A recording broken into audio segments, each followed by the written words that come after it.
हाँ नमस्कार प्रिय विद्यार्थियों, आज हम पढ़ेंगे कक्षा 12वीं अनिवार्य हिंदी पद्य खंड में तीसरा पाठ जिसका शीर्षक है कविता के बहाने।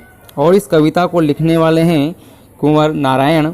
बहुत ही शानदार कविता है, लेकिन कविता के बहाने कविता को पढ़ने से पहले हम पढ़ लेते हैं उस कविता का सार अपने शब्दों में, या फिर उस कविता का संक्षिप्त परिचय क्या है। देखिए, यहाँ पर कुंवर नारायण की दो कविताएं ली गई है। एक कविता को जो इस वीडियो में पढ़ेंगे कविता के बहाने, और दूसरी कविता है बात सीधी थी पर, ये इसको हम पढ़ेंगे दूसरी वीडियो में। देखिए, कविता के बहाने ये जो कविता है ये कुंवर नारायण के इन दिनों काव्य संग्रह से ली गई है। आज का समय कविता के वजूद को लेकर आशंकित है। इस कविता में क्या संभावनाएं तलाशी गई है। आज का समय कविता के वजूद यानी उसके अस्तित्व को लेकर आशंकित है कि कहीं कविता का अस्तित्व कहीं समाप्त तो न हो जाएगा, लेकिन कवि ने इस आशंका को दूर किया है। और ये आशंका या ये शक मन में क्यों पैदा हुआ? शक है कि यांत्रिकता के दबाव में कविता का अस्तित्व नहीं रहेगा। आज का युग यांत्रिकता का युग है। मनुष्य का जीवन पूर्णतः मशीनों पर आधारित है और मनुष्य पूर्णतया उन्हीं से अपना जीवन जो है जोड़ चुका है। यांत्रिकता, हम कविता के संदर्भ में यांत्रिकता का अर्थ क्या लेंगे कि जिस प्रकार से आज संगीत में देखिए, संगीत में कितने प्रकार के यंत्र हमारे जीवन में हमारे आसपास उपलब्ध हैं। इसमें हम टीवी है, रेडियो के माध्यम से संगीत सुन सकते हैं, हम मोबाइल के माध्यम से गाने, वीडियो आदि देखकर अपना मनोरंजन कर सकते हैं। तो इतने उत्कृष्ट उपकरण जब हमारे साथ हैं तो कहीं ऐसा तो न होगा कि कविता का अस्तित्व खतरे में पड़ जाएगा।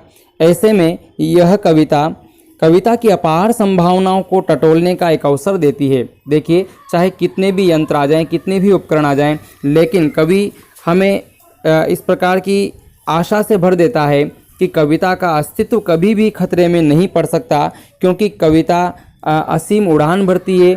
कविता का जो प्रभाव है वो देश काल और समय सीमाओं के बंधनों को तोड़कर अमर होता है।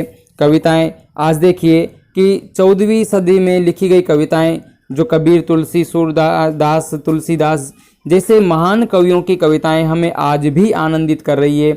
इस यांत्रिकता के युग में भी हम इन कवियों को पढ़कर हमारा मार्गदर्शन लेते हैं, आनंद और मनोरंजन करते हैं।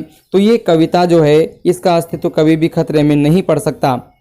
इस बात को समझाने के लिए कवि ने 3 बातों का सहारा लिया है। पहले तो कविता की तुलना चिड़िया से की गई है, उसके बाद फूल से की गई है, उसके बाद एक बच्चे के खेल से की गई है। लेकिन 2 उपमाओं को कवि ने नकारा है। कवि ने कहा है कि कविता की उड़ान की तुलना चिड़िया की उड़ान से नहीं हो सकती और फूल के खिलने से भी नहीं हो सकती। कविता की तुलना तो बच्चे के खेल से हो सकती है। आइए इन तीनों बातों को हम समझते हैं कविता के माध्यम से। कवि कहता है कि कविता एक उड़ान है चिड़िया के बहाने।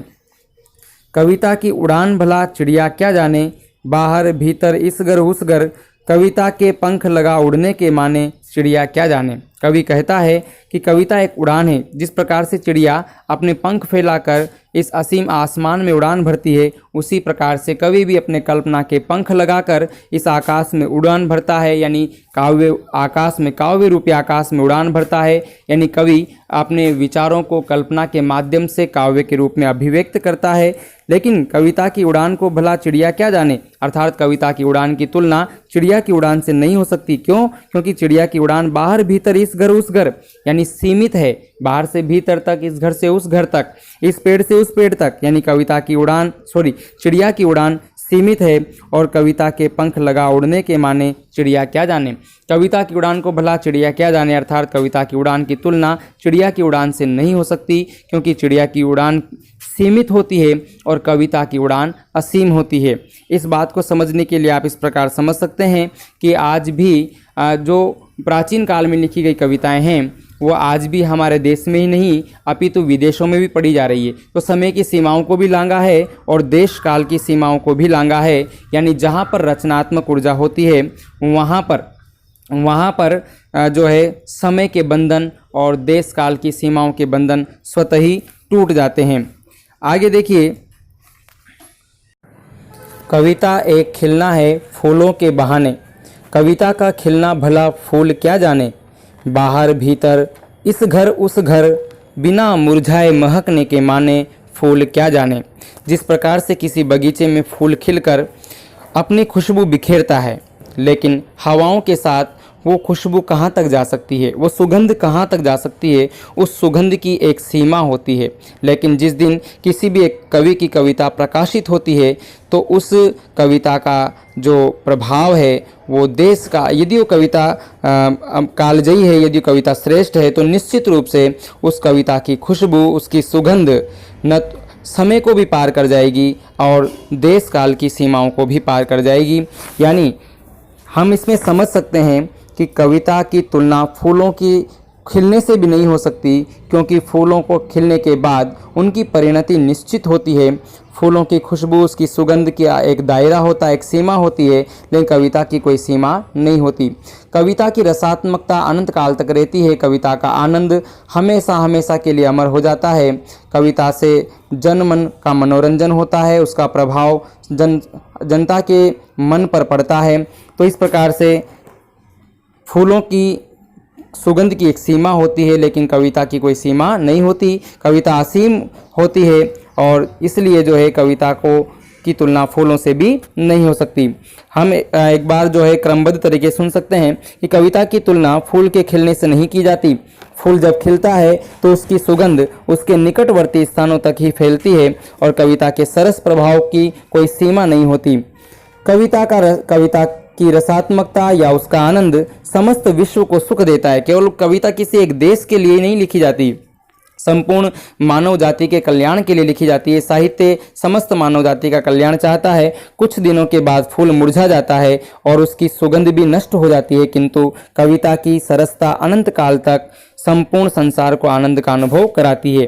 तो ये जो पंक्तियां यहाँ पर लिखी गई है कि इस घर उस घर बिना मुरझाए महकने के माने भला फूल क्या जाने, यानी कवि का जो फूल है वो तो एक बार खिलने के बाद मुरझा जाता है, लेकिन कविता एक बार प्रकाशित होने के बाद कभी नहीं मुरझाती। वो बिना मुरझाए महकती रहती है, अपना आनंद लोगों को लुटाती रहती है। वो बहुत सरस होती है, मनोरंजक होती है, प्रभावी होती है। इस प्रकार से फूल इस कविता की महत्ता को भला कैसे जान सकता है। इस प्रकार से इसमें कुछ प्रश्न आप अपने मन बना सकते हैं, जैसे कवि ने कविता तथा फूल की किस समानता का वर्णन किया है और किस असमानता का वर्णन किया है। फूल की महक किस किस को आनंद देती है।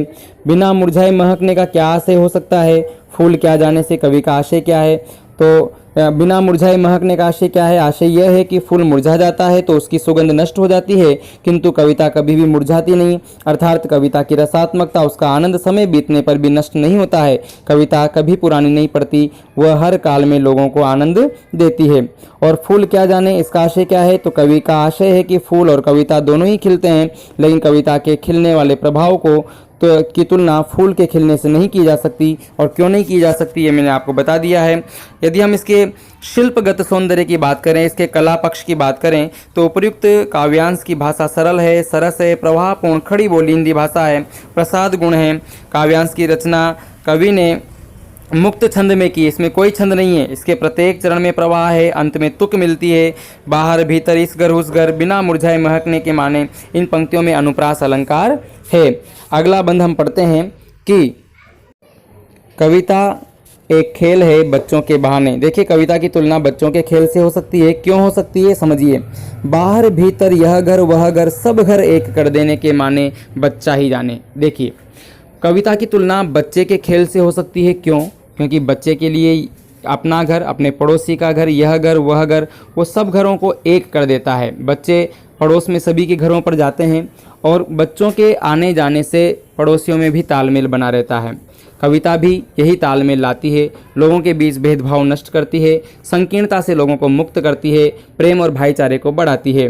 जिस प्रकार से बच्चे खेल खेलते समय असीम कल्पनाएं करते हैं, कई प्रकार के सपने देख लेते हैं, उनकी कल्पनाएं अनंत होती है, उसी प्रकार से कवि भी जो है अनंत कल्पनाएं करता है, असीम कल्पनाएं करता है। कवि की तुलना बच्चे के खेल से इसीलिए हो सकती है क्योंकि बच्चा भी कल्पना करता है अपने खेलने के दौरान और कवि भी कल्पना करता है कविता लिखने के दौरान।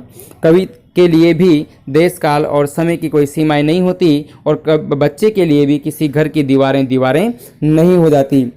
तो बच्चा जिस प्रकार से हर प्रकार की संकीर्णता से मुक्त होता है, कवि भी कविता लिखते समय हर प्रकार की संकीर्णता से मुक्त होता है, मानव का कल्याण चाहता है। कवि कहता है कि कविता बच्चों के खेल के समान है। बच्चे घर के बाहर तथा अंदर, एक घर से दूसरे घर तक बिना रोक टोक खेलते हैं। वे अपने खेल द्वारा सभी घरों को एक दूसरे से जोड़ते हैं।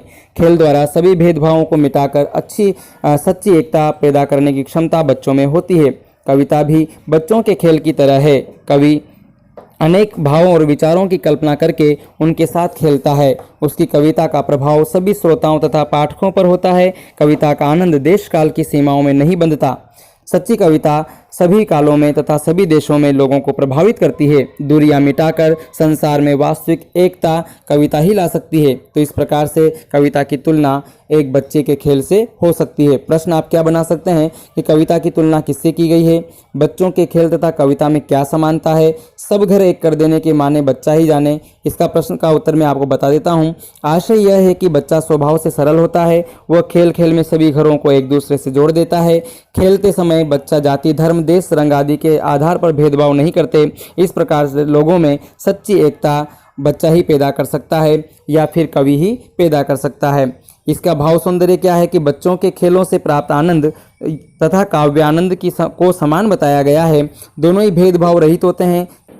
कविता का संदेश है कि खेल तथा कविता द्वारा ही मनुष्य समाज में भेदभाव दूर कर सच्ची एकता लाई जा सकती है। तो भाव सौंदर्य उपयुक्त काव्यांश में बच्चों के खेलों से प्राप्त आनंद वो काव्यानंद को समान बताया गया है। शिल्प सौंदर्य की कला पक्ष की बात करें यदि पूरी कविता की, तो उपयुक्त काव्यांश की जो भाषा है वो सरल है, सुबोध है, यानी आसानी से समझ में आने वाली है। आसान भाषा का प्रयोग कवि ने किया है। खड़ी बोली हिंदी भाषा का इसमें प्रयोग हुआ है। इसमें अंत में तुक मिलती है, बाहर भीतर इस घर उस घर। इससे कविता में नाद सौंदर्य उत्पन्न होता है। बाहर भीतर यह घर वह घर, इसमें अनुप्रास अलंकार भी है। नाद सौंदर्य विद्यमान है, प्रसाद गुण है। इस प्रकार से आप इस कविता को आसानी से समझ सकते हैं। बहुत ही प्यारी कविता है और यांत्रिकता के दबाव में कविता के प्रति आशंकित होने की आवश्यकता नहीं है। कवि ने हमारे अंदर एक आशावादी दृष्टिकोण पैदा किया है कविता के प्रति। धन्यवाद।